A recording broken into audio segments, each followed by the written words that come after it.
Começa agora a primeira edição do programa AD. Devido à situação atual da política em nosso país, o nosso programa não poderia deixar de abordar algumas questões, como, por exemplo, a situação do Congresso, do Executivo, redes sociais e nas ruas. Para participar dessa conversa, convidamos os professores da Universidade Estadual de Ponta Grossa. A professora Silmara Carneiro, que é professora do Departamento de Serviço Social. O professor Newton C. Chaves, que era do Departamento de História, e o professor Felipe Pontes, que era do Departamento de Jornalismo. A minha primeira pergunta, nessa parte do programa, vai para o professor Felipe. Professor, como você analisa a cobertura da imprensa nacional e regional nesse momento da política no país? Nilson e telespectadores, a imprensa ela vem tendo uma posição bem definida, e isso não é de hoje, desde a mudança de perspectiva sobre as manifestações de junho de 2013, né? No segundo ou terceiro ato, quando os jornalistas, de um modo geral, da grande imprensa, perceberam que esse movimento das ruas, que até então ainda era um movimento muito mais espontâneo, poderia ser canalizado num sentido político para, podemos dizer assim, levar a população a rever um conjunto de posições que tinham em relação às circunstâncias, tanto de políticas, no caso o entendimento sobre a aprovação ou não da Presidente da República, é um dos elementos, como também uma certa aceitação da qualidade ou não dos serviços públicos.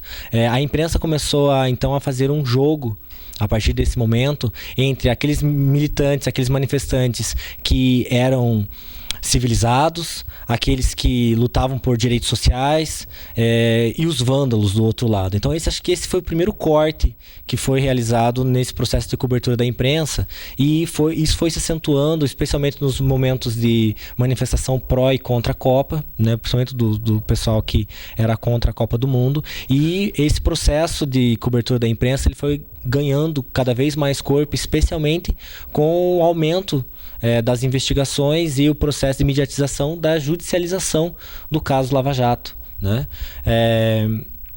E aí nós podemos caminhar até o final do ano passado, início desse ano, até antes, eu acho que até nas manifestações em que começou uma espécie de disputa em que a mídia quantificava a quantidade de manifestantes pró ou em defesa do governo e a quantidade de manifestantes contra o governo. E houve um processo de deslocamento de sentido entre aqueles que queriam mais democracia, aqueles que queriam melhores serviços públicos, que não encontravam eco somente em setores da direita, em setores contra o governo, mas inclusive em setores das camadas sociais que apoiavam o governo e queriam ver fortalecidas várias políticas sociais e de maior inclusão social.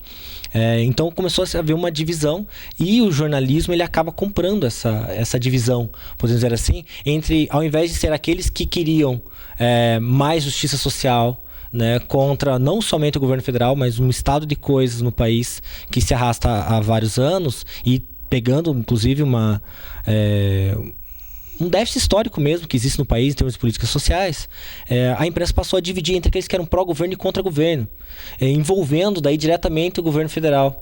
E esse governo federal também foi tragado, podemos dizer assim, pelo processo de judicialização. E aí a própria imagem de que os partidos de esquerda estavam envolvidos com corrupção, né? Então, a partir das manifestações começou-se a fazer a contabilidade, né? Quem era pró-governo, quem era contra-governo. Pró-governo tinha não sei quantos milhões, contra-governo não sei quantos milhões, pró-governo não sei quantos mil. E esse processo a imprensa foi tomando posição.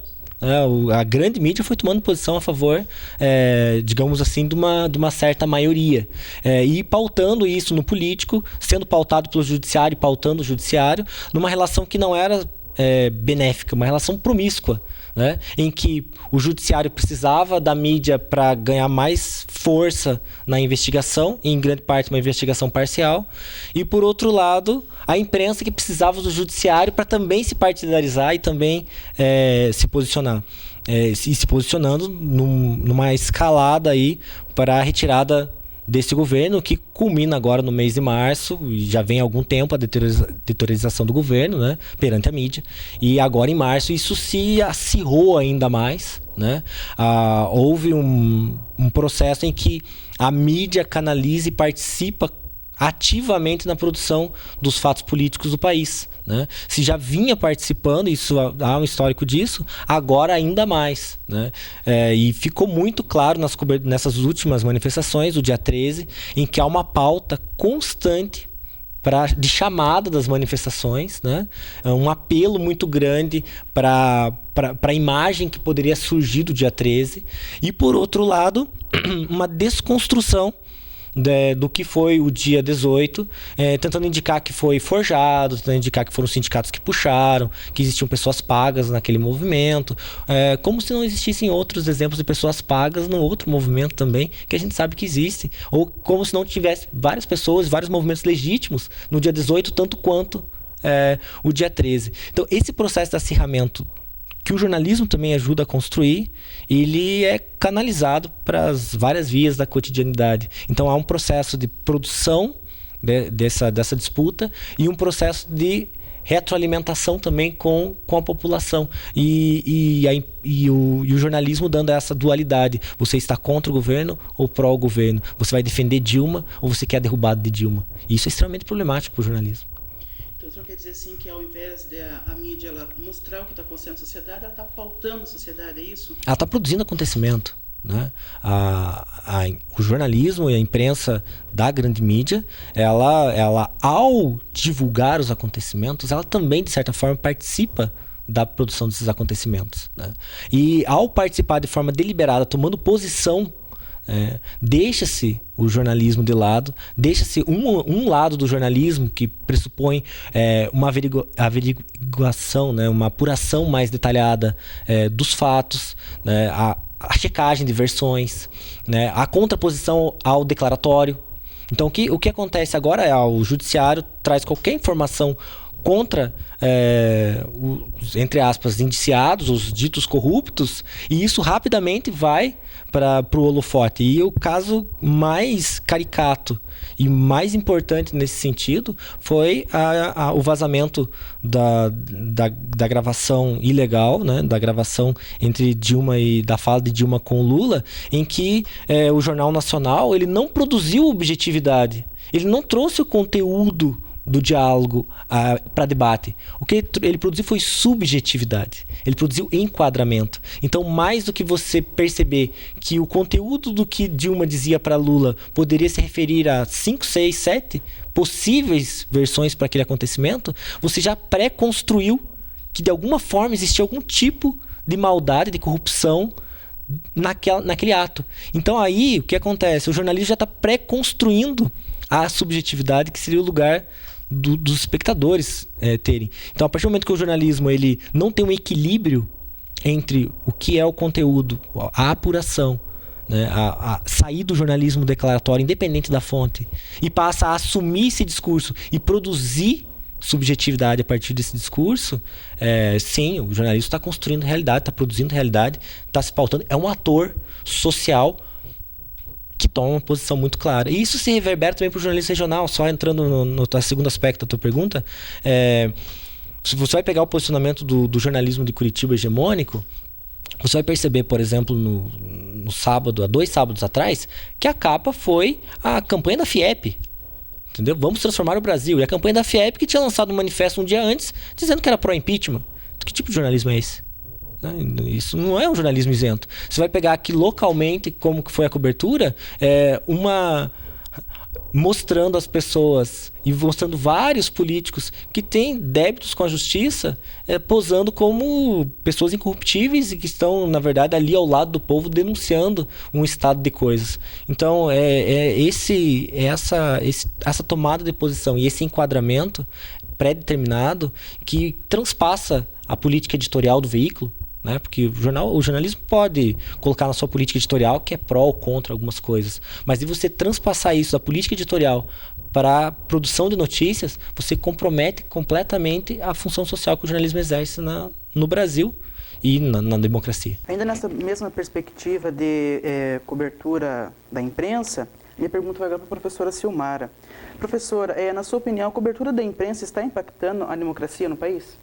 A resposta seria sim, retomando e endossando o que o professor Felipe coloca, a observação que eu faço é realmente a atuação da mídia como um ator social, para além da sua atuação enquanto campo, né, de cobertura midiática, e na medida em que um ator social que tem o poder que a mídia tem, né, de levar a sua mensagem a qualquer um dos lugares no nosso país, a gente percebe que esse ator ele faz a diferença no debate político, né, e o poder que esse ator tem de formar opinião, né, em toda uma população, em todo um povo, vamos dizer assim, ele realmente faz a diferença na direção que o processo político toma, né? E o que nós podemos observar de consequência dessa atuação midiática hoje na conjuntura atual seria um primeiro ponto seria a polarização, né, do processo político, que foi observado pelo professor Felipe também, como se de um lado estivessem a retomada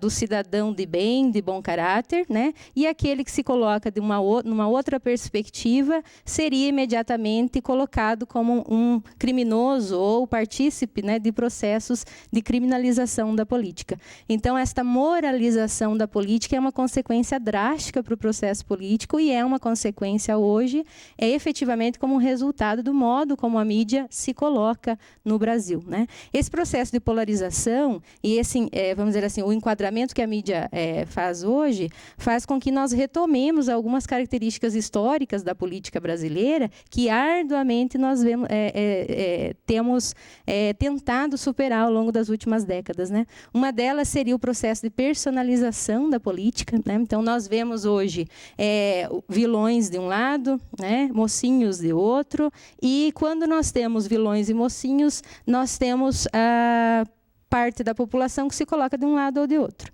Na medida em que eu tenho que demarcar uma posição do lado do bem e do mal, eu acabo me colocando numa posição coadjuvante, né, de apoio ao vilão e ao mocinho. E nessa colocação, nessa posição de apoio, imediatamente o cidadão brasileiro acaba perdendo, né, a sua titularidade do processo político, né? Então, no processo político, eu entendo que é fundamental que sejamos todos nós protagonistas, não necessariamente de mesmas opiniões ou de uma mesma posição ou de duas posições que são colocadas, que são forjadas, que são construídas, mas que nós tenhamos clareza de qual é o nosso interesse, qual é o nosso projeto político, e isso necessariamente implica conflito, né? Então, eu queria retomar a drástica consequência e a afetação de tudo isso para um dos princípios da nossa ordem democrática, que é o pluralismo político, né, sacralizado no artigo 1º da nossa Constituição. E outra consequência também vamos dizer assim, a consequência que tudo isso tem no processo de dignidade da pessoa humana. Na medida em que se forja um processo em que o cidadão brasileiro, que é protagonista desse processo político, ele se coloca como apoiador e não mais como ator principal desse processo, eu diria que esse princípio da dignidade da pessoa humana enquanto cidadã do nosso país também está sendo afetado. E, nesse sentido, o próprio princípio de segurança jurídica da nossa democracia também é colocado em xeque. E eu diria isso não somente em função da mídia, mas também pelo modo como o judiciário brasileiro hoje se coloca ao lado da mídia, ao lado ou à frente, ou dando suporte também para esse processo midiático, né? Então, eu diria que hoje nós teríamos que pensar que a política ela está sendo, sim, sequestrada pela lógica do direito e não sendo protagonizada pela perspectiva de direitos, né? Então, esse processo de judicialização da política também é uma consequência dessa parceria mídia e poder judiciário, né? O que leva o judiciário a sair da sua condição de imparcial, né? O que leva a justiça a tirar as suas vendas, sair da condição de cega, né? E se posicionar na sociedade. E isso tem um custo social, um custo político que é sério, né? Para uma democracia como a nossa, que vinha se consolidando, né? Então, eu diria que esse processo de judicialização da política, hoje ele é pautado por esse ativismo do judiciário, né? E esse ativismo do judiciário que, em minha maneira de ver, é patrocinado pela grande mídia, né? Então, é uma série de consequências aí que nós temos para o processo político hoje, né? A partir desse modo de intervir da mídia hegemônica. Sim, eu gostaria também de saber do professor Newton Si, como foi alertado pela professora Silmar e também pelo professor Felipe, essa imparcialidade do judiciário e também da imprensa. Gostaria de saber se No país, na história do nosso país, já aconteceu casos semelhantes? Nilson, primeiro, como historiador, como cidadão, eu vejo esse momento como um momento muito preocupante. Tá? Porque nós temos uma tradição muito pouco democrática na história do Brasil. Nós temos que lembrar que nós temos uma história que se pauta em 350 anos de escravidão, tá? Que se constrói a partir da República, se fortalecendo a partir de uma lógica de exclusão. A República no Brasil, diferente de outros modelos republicanos, ela historicamente muito mais excluiu as pessoas e muito mais alijou as pessoas de direitos do que o contrário. Tá? E existem razões históricas que explicam tudo isso. Então, digamos que essa relação da nossa sociedade com a democracia é uma relação ainda tênue.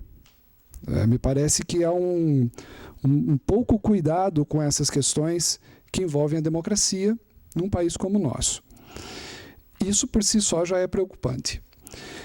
Me preocupa mais ainda percebendo isso como historiador, quando você nota que ao longo do século XX, em todos os momentos que nós tivemos um breve período com acenos democráticos, esses períodos vieram sempre antecedendo tentativas de golpe.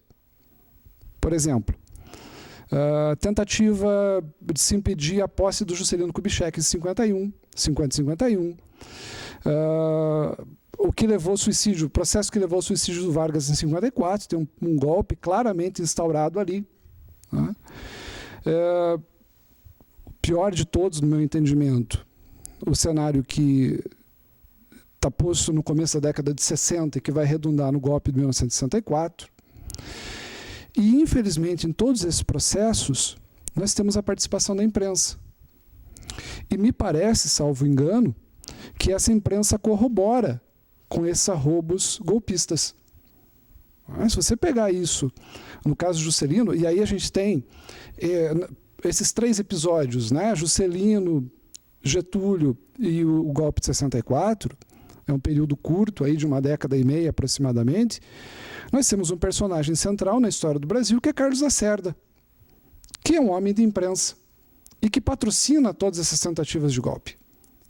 A alegação em 50 e 51 de que o Juscelino não havia conseguido maioria absoluta de votos e, portanto, não poderia ser eleito presidente do Brasil, sendo que essa não era uma prerrogativa daquele processo eleitoral.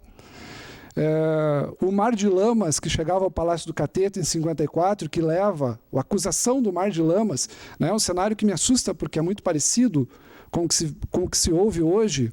Né? É muito comum você ouvir pessoas hoje batendo no peito e dizendo nunca se roubou tanto na história desse país. Isso é uma inverdade. Isso é um desconhecimento histórico brutal. Né? Se você pegar a história das empreiteiras brasileiras, essas que estão aí hoje no Banco dos Réus, elas estão todas lá no regime militar. Eu não posso imaginar que só depois de 2002 que elas passaram a negociar comissões com quem estava no poder. Ora, isso é uma ingenuidade. Tá?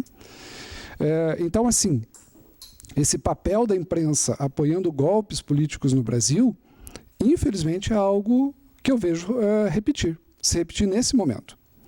Entendo que a imprensa tem um papel fundamental, exerceu um papel fundamental em determinados momentos históricos,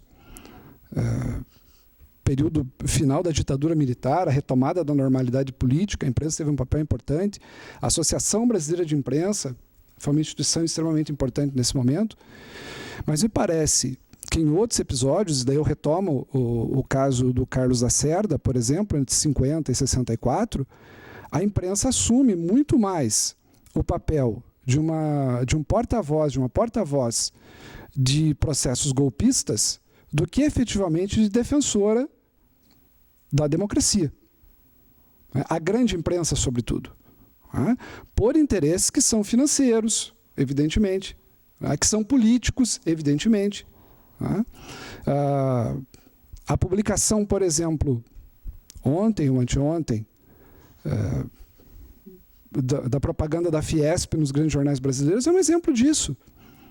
Como o Felipe mesmo falou, a imprensa toma partido. E o pior, ela o faz a partir de uma aparência de neutralidade. Para a opinião pública, aquela é uma opinião isenta. Quando, na verdade, a gente sabe que não é uma opinião isenta. Ela representa uma determinada perspectiva de sociedade, que se traduz nas páginas do jornal, ou nas telas de TV, ou assim por diante. Então, como historiador, eu digo de novo, né, eu estou muito preocupado com o atual momento, porque me parece que nós estamos revivendo situações históricas pelas quais o país passou nos últimos 50 ou 60 anos. E, infelizmente, hoje, eu vejo o papel da grande mídia como um papel de reforço a um processo golpista. E não se trata de defender o governo Dilma. A questão é muito mais ampla do que isso, né? É a defesa do Estado democrático de direito. E só para quem viveu, e eu posso te falar isso porque eu nasci em 1965, então toda a minha formação escolar e mesmo universitária, até metade da universidade, eu cursei aqui na UEPG, eu vivi sob a tutela da ditadura militar. Para te dar um exemplo, eu recordo em 85 de estar no grande auditório da universidade assistindo o famoso filme do Godard, Je vous salue Marie, e em 4 ou 5 pequenas televisões, 500 pessoas dentro do auditório tentando ver uma cópia pirata em VHS do filme, e meia hora depois de começar o filme, entrar 4 ou 5 pessoas da polícia, retirar os televisores, levar o Euclides, que à época era o presidente do DCE, para prestar depoimento e esclarecer por que aquele filme estava sendo passado na universidade. Então, só quem viveu sob o regime de exceção, sob a ausência do Estado Democrático de Direito, sabe o que isso significa. E eu me preocupo muito com os rumos que um possível impeachment possa levar à sociedade brasileira. Porque o não respeito às regras democráticas, o jogo político, abre condição para que você volte a um estado de exceção. E isso, evidentemente, não interessa a ninguém que preza a democracia. E me parece que, nesse sentido, a grande imprensa no Brasil hoje presta um desserviço à nossa sociedade. Essa posição da mídia hegemônica, há também os meios de comunicação alternativos, né? Que são os meios de comunicação que são contrários, que tentam mostrar o outro lado do que está acontecendo. Um outro exemplo também são as redes sociais, né? Que ajudam nessa propagação de informações. Eu gostaria de saber dos 3 professores sobre a mídia alternativa e as redes sociais. Auxiliam as pessoas a chegar a outras informações que não estão sendo contempladas pela mídia hegemônica? Bom, aí depende de qual mídia alternativa falamos, né? Se nós falamos numa rede social que pudera ser vista dessa maneira, não seria a mídia hegemônica no sentido tradicional do termo, mas ela se hegemonizou na medida em que a popularização e o mau uso, né, da informação por essa via também corrobora, também contribui para esse processo de moralização da política que eu havia comentado anteriormente. Entendo que as demais mídias, né, e outras formas de mídia são extremamente importantes para que haja o que nós, então, poderíamos chamar de um processo contra-hegemônico à tendência democrática formal, liberal, restrita, né? Então, eu vejo que a mídia alternativa ela tem esse papel. Ela tem o papel de contribuir para a formação de opinião, de levar uma informação diferenciada, uma informação de qualidade, no sentido de pensar o processo político efetivamente, não como colocado pela mídia hegemônica. Então, esse processo, a dimensão educativa das mídias alternativas, eu creio que é uma ferramenta importante para pensarmos a nossa democracia para além dos polos, dos acontecimentos históricos hegemônicos, mas também pensemos em outras situações, em outros acontecimentos, qual é a repercussão desse processo no bairro, na cidade, onde as pessoas realmente prescindem, né, de outras formas de acesso à informação, que muitas vezes a informação que ela tem ou é a rede social, o Facebook, né, ou a própria televisão, o Jornal Nacional. Então, essas mídias, indo nos locais, nos bairros, formando opinião, uma opinião crítica, alternativa, no sentido de pensar uma cultura política diferente, essa sim eu entendo que tem um papel fundamental para pensar um processo democrático numa perspectiva de contra-hegemonia, né? Como diria Antônio Gramsci, o processo tem que vir de baixo para cima. E se nós queremos uma democracia diferente, Se nós queremos a radicalização do processo democrático, uma democracia que não seja meramente formal ou regras do jogo, mas que tenha um conteúdo efetivamente material, as mídias alternativas elas têm sim um papel fundamental e seria um dos canais aí privilegiados para se pensar esse processo democrático numa outra perspectiva que não essa que nós estamos vendo, né, sendo ancorada aí nesse momento. Bom, primeiro eu queria confessar minha dificuldade de fazer essa análise, porque eu sou historiador. Então, obviamente, existe uma questão de objeto, né, e de enfoque com relação a isso. Então, o que eu falar aqui é muito mais uma especulação do que, obviamente, uma análise fundamentada. Eu entendo que esse processo da comunicação, da revolução da comunicação em curso, hoje que nós temos, ele ainda não se complementou, não se completou. Nós não sabemos exatamente quais são os efeitos que essa internet, que entrou nas nossas vidas há um pouco mais de uma década, vai gerar daqui para frente. Sem dúvida nenhuma, me parece que há um espaço para quebra da hegemonia da informação oficial. A gente está falando aqui da grande imprensa, mas paralelamente você tem os blogs, você tem os blogueiros, você tem o Facebook, você tem, enfim, outras mídias que estão disponíveis aí e que possibilitam que as pessoas se expressem de modo a romper uma informação oficial ou uma informação padronizada. Isso eu acho bastante positivo. E acho que é importante, inclusive, tem contribuído muito no movimento social brasileiro de resistência a essa tentativa de golpe. Isso fica evidente. As grandes chamadas para os movimentos, como houve no dia 18, como se programa para o dia 31 de março, isso depende essencialmente desses veículos alternativos. Então, isso me parece muito positivo. Por outro lado, são esses mesmos veículos que permitem também, sobretudo se a gente pegar o Facebook, quem de nós nos últimos meses, talvez nos últimos anos, não perdeu muita amizade no Facebook? Não fez faxina no Facebook em um determinado momento. Então, isso demonstra o quê? Um processo de polarização social e demonstra também o embate de ideias, que pode ser positivo num determinado sentido, mas que também demonstra para a gente que esses espaços recebem informações que são conservadoras, informações que reafirmam a ideia do golpe, informações que voltam à ideia de uma sociedade mais autoritária, ou retomam a ideia de uma sociedade mais autoritária, e assim por diante. Então, me parece que esse é um campo ainda em disputa. Me parece que ele é positivo do ponto de vista de permitir opiniões divergentes, mas esses espaços ainda estão em disputa. Numa sociedade democrática, o que se pensa democrático, isso é válido. Me parece que no Brasil hoje o que tem acontecido é uma radicalização do embate que acontece nas ruas, que acontece no Congresso Nacional, dentro desses espaços de comunicação. Mas, como eu disse, eu sou um historiador, então é meramente uma especulação muito mais do que uma análise. Essa transposição desse discurso de disputa, ela está afetando nossas crianças. Ela está afetando a vida social, né? Está afetando não só as nossas amizades que a gente precisa limpar no Facebook, mas está afetando o discurso das crianças, o discurso das pessoas. Eu tenho 2 crianças pequenas, né?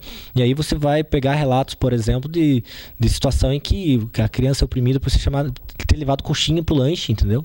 Ou uma criança sofre uma violência porque é chamada de estar com uma camiseta vermelha. E aí a gente pode ir para uma situação de adultos, né? Uma pessoa passa uma bicicleta vermelha no meio de uma manifestação, ela é hostilizada. Ou uma mulher com uma camiseta do trabalho que é vermelha, ela é hostilizada. Ou ela usa verde, branco, amarelo. Então você começa a ter que pensar o que você vai vestir, o que você vai falar, como você vai se expressar, né? O que você vai pôr no Facebook, o que você vai, como a aula que você vai dar. Isso é um processo de cerceamento extremamente perverso, né? Pensando no sentido tanto privado quanto da colocação das pessoas no público. Então, parece-me que esse medo, esse anseio que as pessoas têm de expressar suas posições, ela tem encontrado um lado muito perverso nesse processo midiático, político, jurídico, que é o de colocar amigos um contra o outro, de colocar pessoas que convivem no seu meio mais direto, umas contra as outras, só porque uma votou no PT e outra votou no PSDB. Né? E isso é inadmissível. Isso é inadmissível em qualquer espaço, em qualquer lugar. E perder essa tranquilidade, ela é uma situação de sequestro que grande parte da população brasileira está convivendo. E não sei os demais colegas, mas eu tenho convivido de maneira muito próxima. Então, quando minha filha traz uma figurinha da escola com policiais batendo em outras pessoas, dizendo, pega isso aqui, pai, e leva lá para os teus colegas de trabalho, significa que algo da minha vida política, do meu convívio social, do que elas estão presenciando na sociedade, está indo para o cotidiano delas. E uma marca que tem que trabalhar, tem que discutir e principalmente tem que denunciar, né? A gente tem que denunciar constantemente que nós não podemos ter medo de sair na rua, nós não podemos ter medo de nos organizarmos em sindicatos, nós não podemos ter medo de nos organizarmos em partidos, não podemos ter medo de estender uma faixa na rua, porque senão nós vamos estar abrindo caminho para o cerceamento, estamos abrindo caminho para uma política de exceção em que qualquer pessoa vai se arrogar o direito de ser o herói nacional e vai tomar a nossa liberdade de ir e vir. Então, isso não pode passar de forma nenhuma.